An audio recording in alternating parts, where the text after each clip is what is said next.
The text chimed while I was reviewing patient files at the hospital. A photo popped up on my screen. My stepsister Amanda in a designer wedding dress that I instantly recognized. It was the same style my mom and I had once admired in a bridal magazine years ago, before her illness took her from me. "Doesn't she look perfect?" read the caption from my stepmother Diana. "Your mother's savings pay for the most beautiful wedding. Everything Amanda deserves." My hands didn't shake as I stared at the screen. My voice remained steady as I finished my rounds and checked on my patients. The only sign that my world had just been shattered was the slight tightening around my eyes. My name is Olivia Chin, and at 29, I just discovered my stepmother had stolen my mother's life savings, money that was supposed to be protected by an ironclad will. But while Diana was probably gloating over her supposed victory, imagining me in tears at my nurse's station, I felt an odd sense of calm, because there was one crucial detail she'd overlooked. I remember the day Mom had called me into her study just 2 months before the cancer finally took her. She was already still frail, but her mind was sharp as ever. "Olivia, sweetheart," she'd said, patting the seat beside her desk. "We need to talk about what happens after."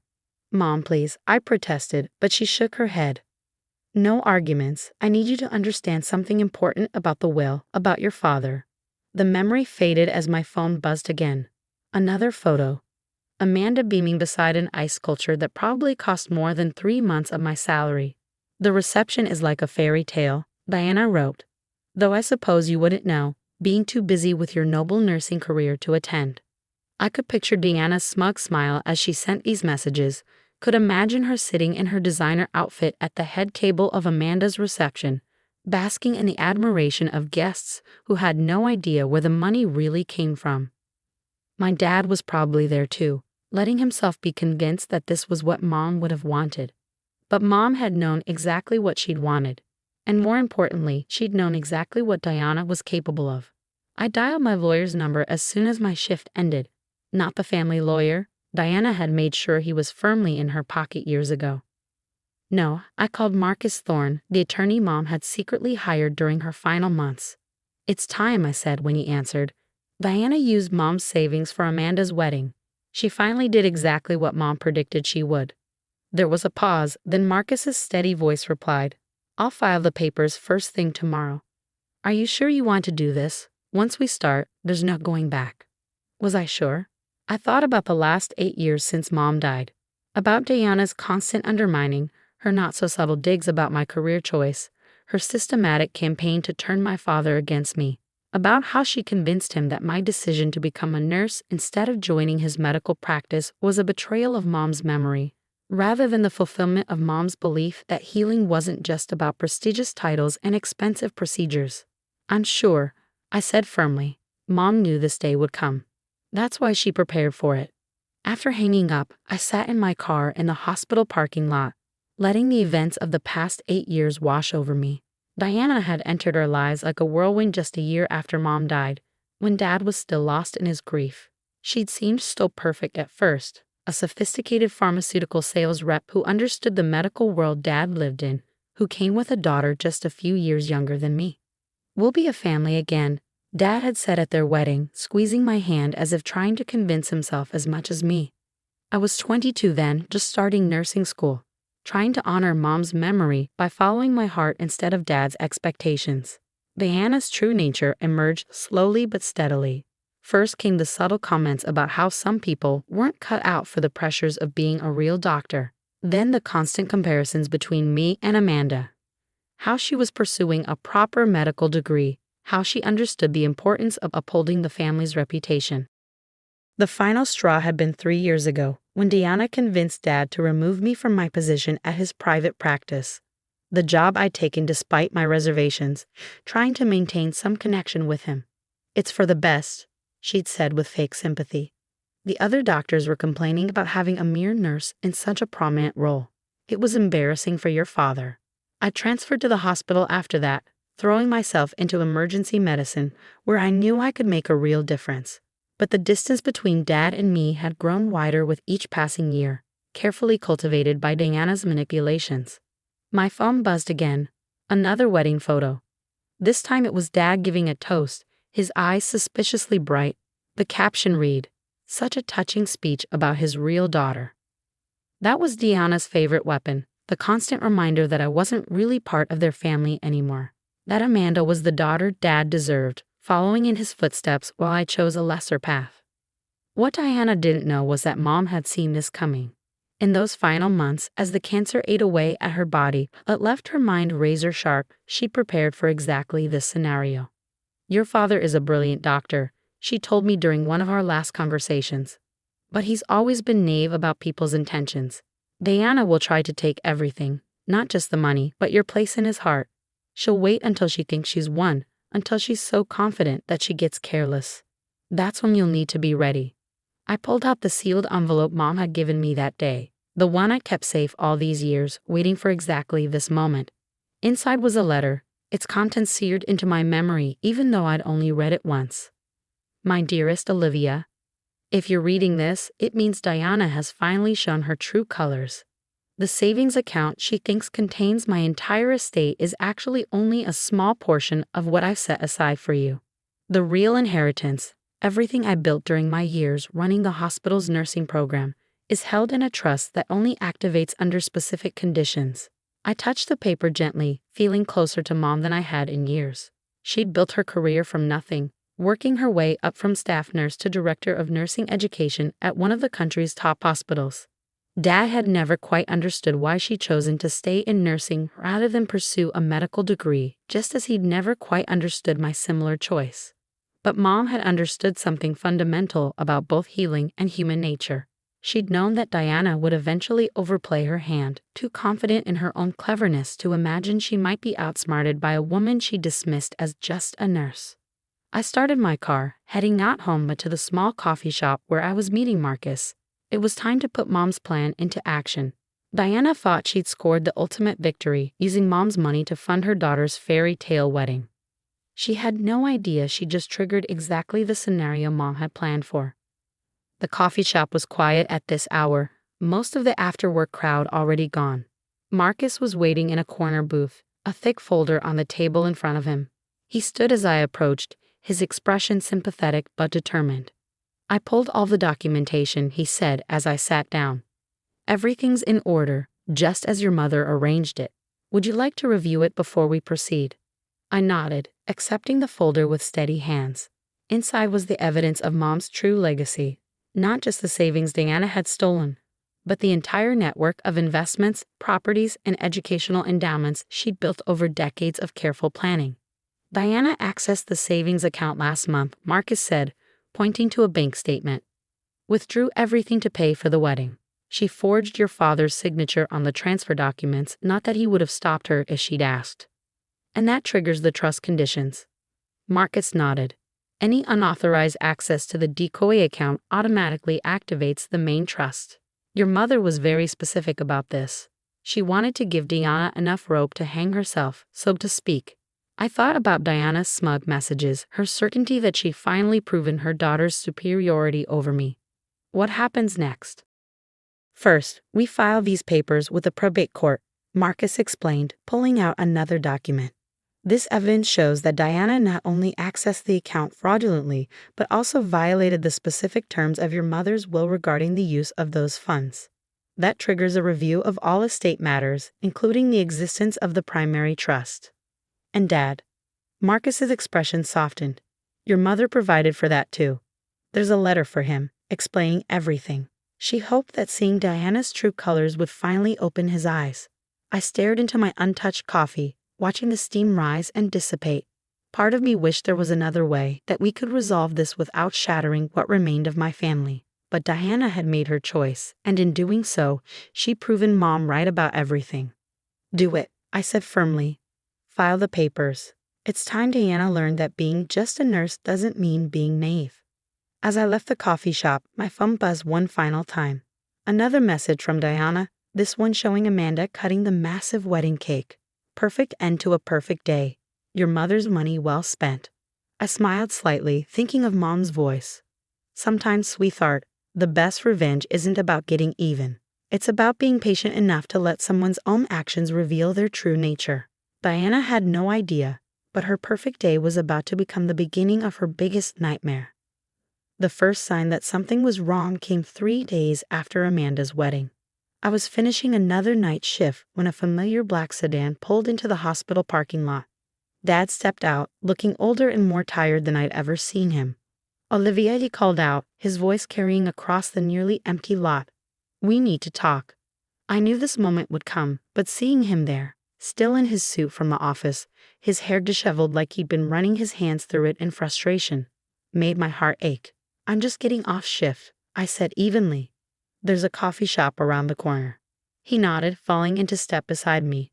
We walked in silence, the early morning air crisp and cool. It reminded me of the mornings Mom used to walk me to school, pointing out the changing seasons in the trees lining our street. The coffee shop was just opening, the smell of fresh pastries and brewing coffee filling the air. We found a quiet table in the corner, away from the handful of early customers. "Marcus Thorne came to my office yesterday," Dad said finally, staring into his untouched coffee. "He showed me some documents about Mom's will, about what Diana did." I waited, letting the silence stretch between us.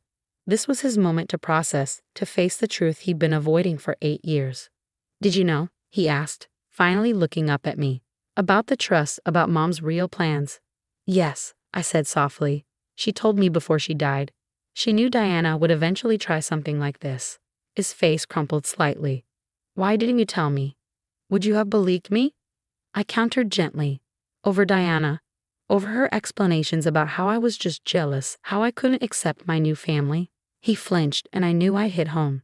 How many times had Diana whispered those exact words in his ear, positioning herself as the reasonable one while painting me as the bitter, resentful daughter? "The money she took," he said, his voice rough, "for Amanda's wedding. It wasn't just about the amount, was it?" I shook my head. Mom left those savings with specific instructions. They were supposed to go to the nursing scholarship fund she started, to help other students who chose nursing over medical school. Diana knew that. She just didn't care. "She told me it was what your mother would have wanted," Dad whispered. "That making Amanda happy would have made her happy." "Mom never even met Amanda," I reminded him. "But she met Diana during her last months. She saw exactly who she was." I pulled out my own copy of Mom's letter to Dad, the one Marcus would have shown him yesterday. The pages were crisp, untouched until now. "She wrote this for you. She knew you'd need to understand why she did things this way." His hands trembled slightly as he took the envelope. I watched as he read, seeing the emotions play across his face: shock, grief, dawning understanding, and finally, a deep, burning shame. "I've been such a fool," he said, setting the letter down carefully. "All these years, Diana was, and I just let her." "It's not entirely your fault," I said, though part of me wanted to agree with him. "She's very good at what she does. That's why Mom had to be better." Just then, my phone buzzed. A text from Marcus.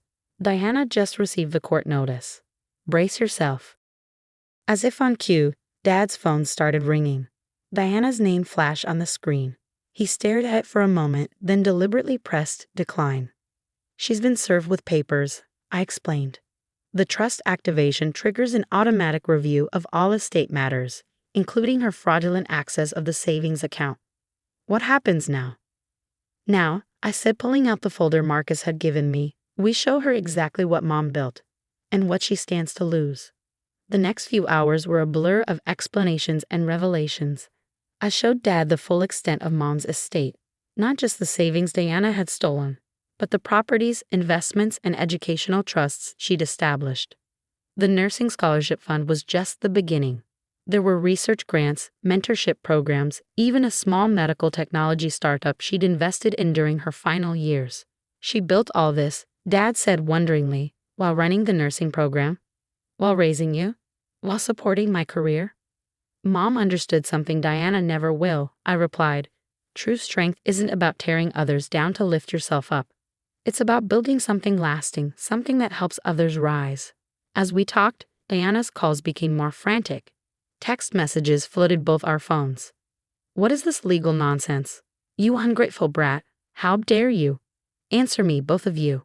Finally, one message caught my attention. "Amanda's in tears. Is this what you wanted? To ruin her perfect day?" I showed the message to Dad. This is exactly what Diana does, I said quietly. She uses Amanda as a shield, makes everything about protecting her daughter while destroying yours. Dad's expression hardened. Not anymore, he said, pulling out his own phone. He typed quickly, then showed me his response. Diana, enough. I've seen the evidence. We'll discuss this with our lawyers present. Until then, do not contact Olivia again. The silence that followed was deafening. We spent the next hour going through Mom's letter in detail. She'd explained everything. How she'd recognized Diana's type from their first meeting. How she'd watched her work to isolate Dad from his colleagues and friends. How she'd known Diana would eventually try to use Mom's own money as a weapon against me. Your father sees the best in everyone, Mom had written. It's one of the things I love most about him. But sometimes that blindness to others' faults can cause real harm. I'm trusting you, Olivia, to be strong enough to show him the truth when the time comes. As the morning sun climbed higher, casting long shadows across our table, Dad finally asked the question I've been waiting for. What do you need me to do? First, I said, we need to protect what's left of Mom's legacy. Marcus has already frozen the accounts Diana hasn't touched, but there's more. The trust activation doesn't just expose her fraud, it triggers a complete audit of how she's been managing your finances too. Dad's face fell. She's had complete control of everything since we married. I never questioned. I know, I said gently. That's why Mom made sure I have help when this happened. Marcus isn't just my lawyer, he's got a team of forensic accountants ready to go through everything. And Amanda, her wedding. The money Diana stole will have to be repaid, I said firmly. Not to me, to the nursing scholarship fund where it was supposed to go. Whether Amanda helps repay it is up to her. Dad nodded slowly, then reached across the table to take my hand. I'm so sorry, Olivia, for everything. Your mother, she would be so proud of you. I squeezed his hand, feeling the weight of years of distance and misunderstanding between us. She was proud of both of us, Dad. That's why she worked so hard to protect us, even from ourselves. As we left the coffee shop, stepping into the bright morning light, my phone buzzed one final time. A message from Amanda. I didn't know. About the money, about what it was meant for. Can we talk?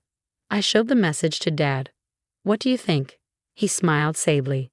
I think your mother was right about everything, including the fact that sometimes people can surprise you, if you give them the chance. I typed a quick reply to Amanda. Coffee tomorrow. Just us. Her response came immediately. Thank you. Looking up at the hospital where I built my own career, where Mom had created her legacy, I felt a sense of peace settling over me. Diana had thought stealing Mom's money for Amanda's wedding was her ultimate victory. Instead, it had become the key to unlocking everything Mom had built to protect us. Sometimes the best victories aren't about winning, they're about revealing the truth that was there all along. The cafe where I agreed to meet Amanda was nothing like the upscale places Diana preferred. It was a small family-owned spot near the hospital where I often stopped for coffee between shifts. When I arrived, Amanda was already there, looking out of place in her designer clothes. I wasn't sure you'd come, she said as I sat down. The confidence I'd always associated with her was gone, replaced by something more fragile. Mom's letter mentioned you too, I replied, studying her face. She thought you might be as much a victim of Diana's manipulation as anyone else. Amanda's eyes widened. Your mom wrote about me, but she never met me. She was good at reading people, even from a distance. She saw how Diana used you, shaped you into a weapon against me without you even realizing it. Tears welled in Amanda's eyes. The wedding money, she whispered. Mom said it was your mother's gift to me, that she would have wanted to give her new daughter the perfect wedding. I should have known it was too good to be true. I pulled out my phone and showed her the nursing scholarship website, the program Mom had intended the money to fund. This is what it was meant for, helping students who choose nursing who understand that healing isn't just about prestige or profit. Amanda scrolled through the site, reading about past recipients and their stories. These people, they're amazing. And Mom just took this from them. She took the money, I corrected. But she couldn't take the spirit of what Mom built. That's why I'm here, Amanda. Not to blame you, but to offer you a choice. Just then, my phone buzzed with an urgent message from Marcus. Diana's trying to transfer more assets. We've frozen everything, but she's becoming desperate. Be careful.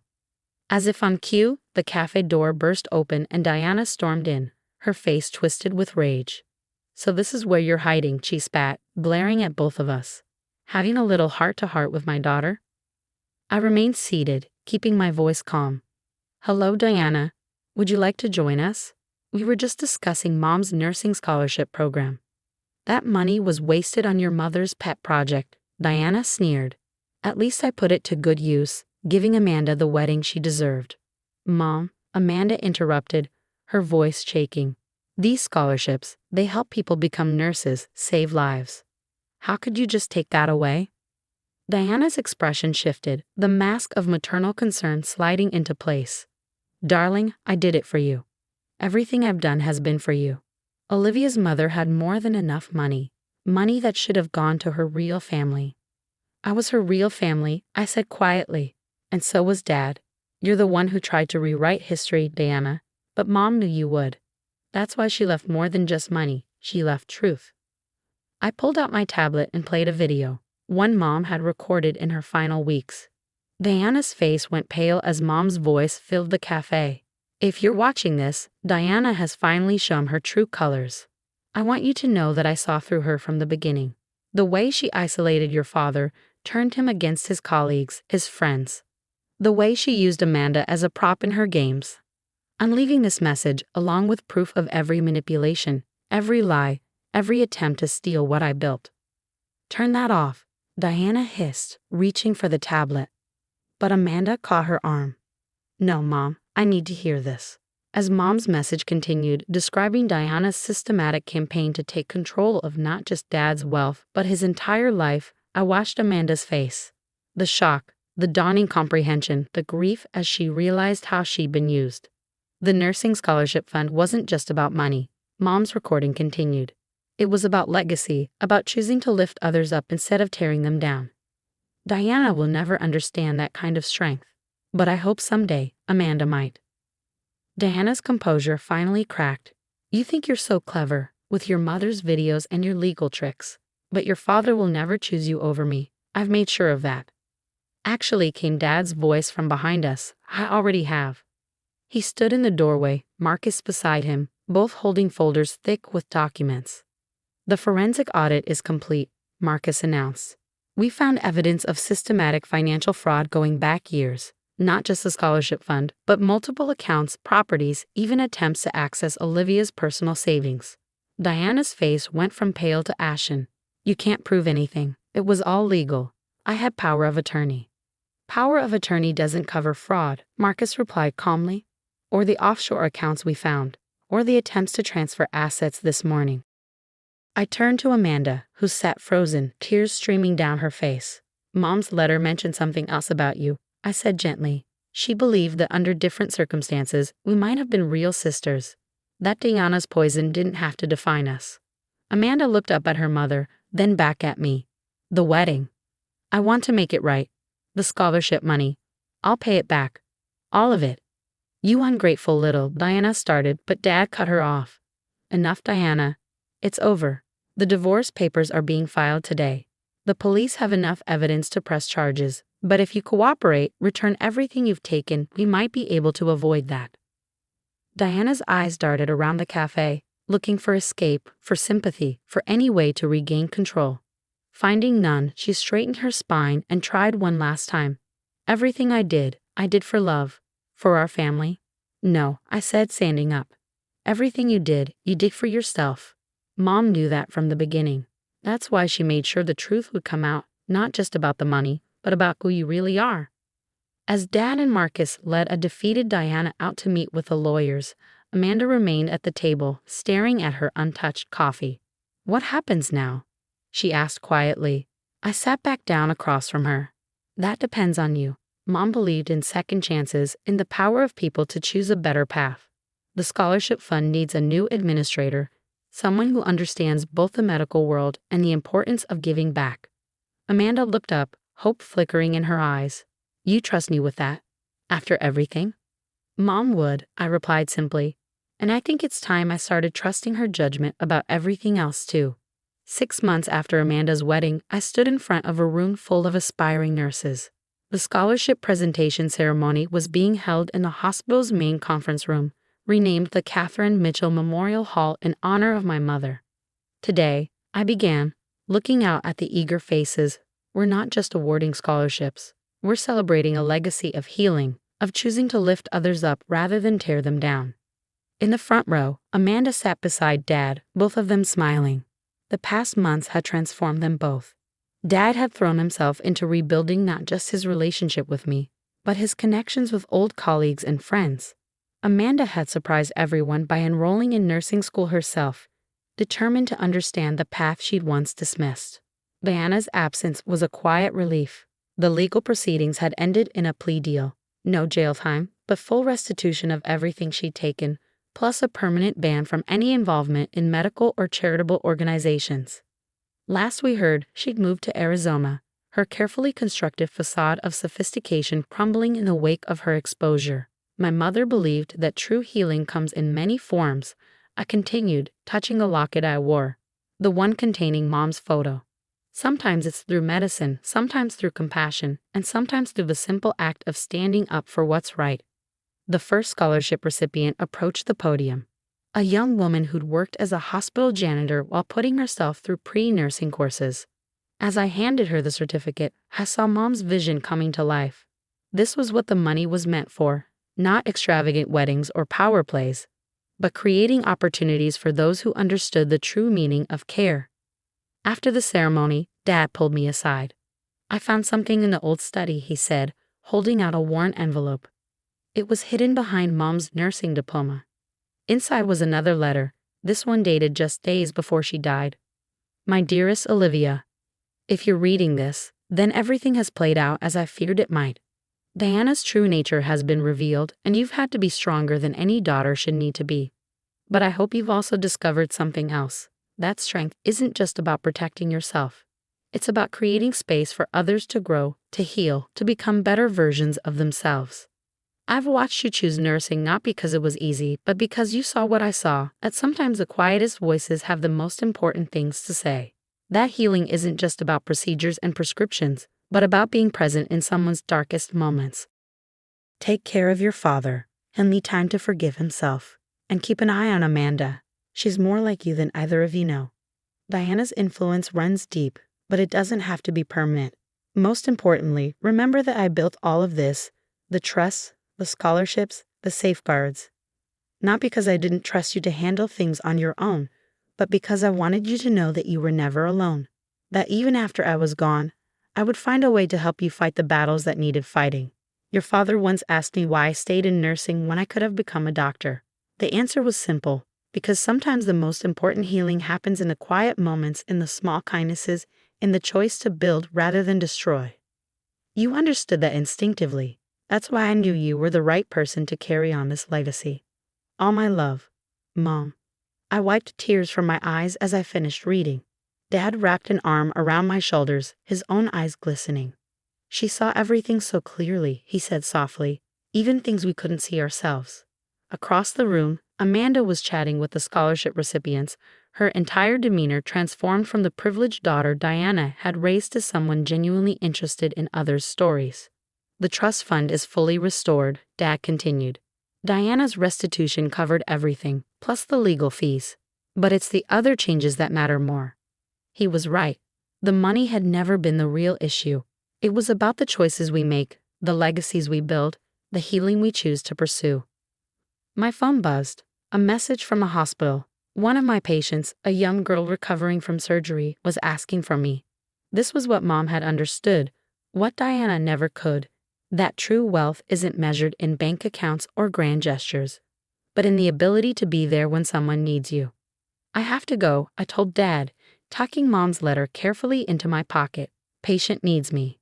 He smiled, understanding completely. "Your mother would be so proud," he said. "Not just of what you protected, but of what you're building now." As I walked through the hospital halls, I felt Mom's presence stronger than ever. She'd known that Diana would eventually overreach, that her hunger for control would be her undoing. But she'd also known that the aftermath would create space for new growth, new understanding, new kinds of healing. Amanda caught up with me before I reached the elevator. "The night shift supervisor asked if I could shadow you sometime," she said hesitantly, "to understand what floor nursing is really like." I smiled, remembering Mom's words about Amanda being more like me than either of us knew. "Come by tomorrow," I said. "I'll show you what real healing looks like." The elevator doors opened and I stepped in, touching my locket one last time. Diana had thought stealing Mom's money for a wedding was her greatest triumph. Instead, it had become the key to unlocking something far more valuable. The truth about strength, about family, about what it means to build a legacy that truly lasts. As I headed toward my patient's room, I remembered Mom's final words to me. Sometimes the greatest victory isn't in winning the battle, but in showing others a better way to live. She'd been right about everything. And now, with every life touched by her scholarships, every student who chose nursing over prestige, every moment of healing that happened in these quiet hospital halls, her legacy continued to grow. Not bad for just a nurse.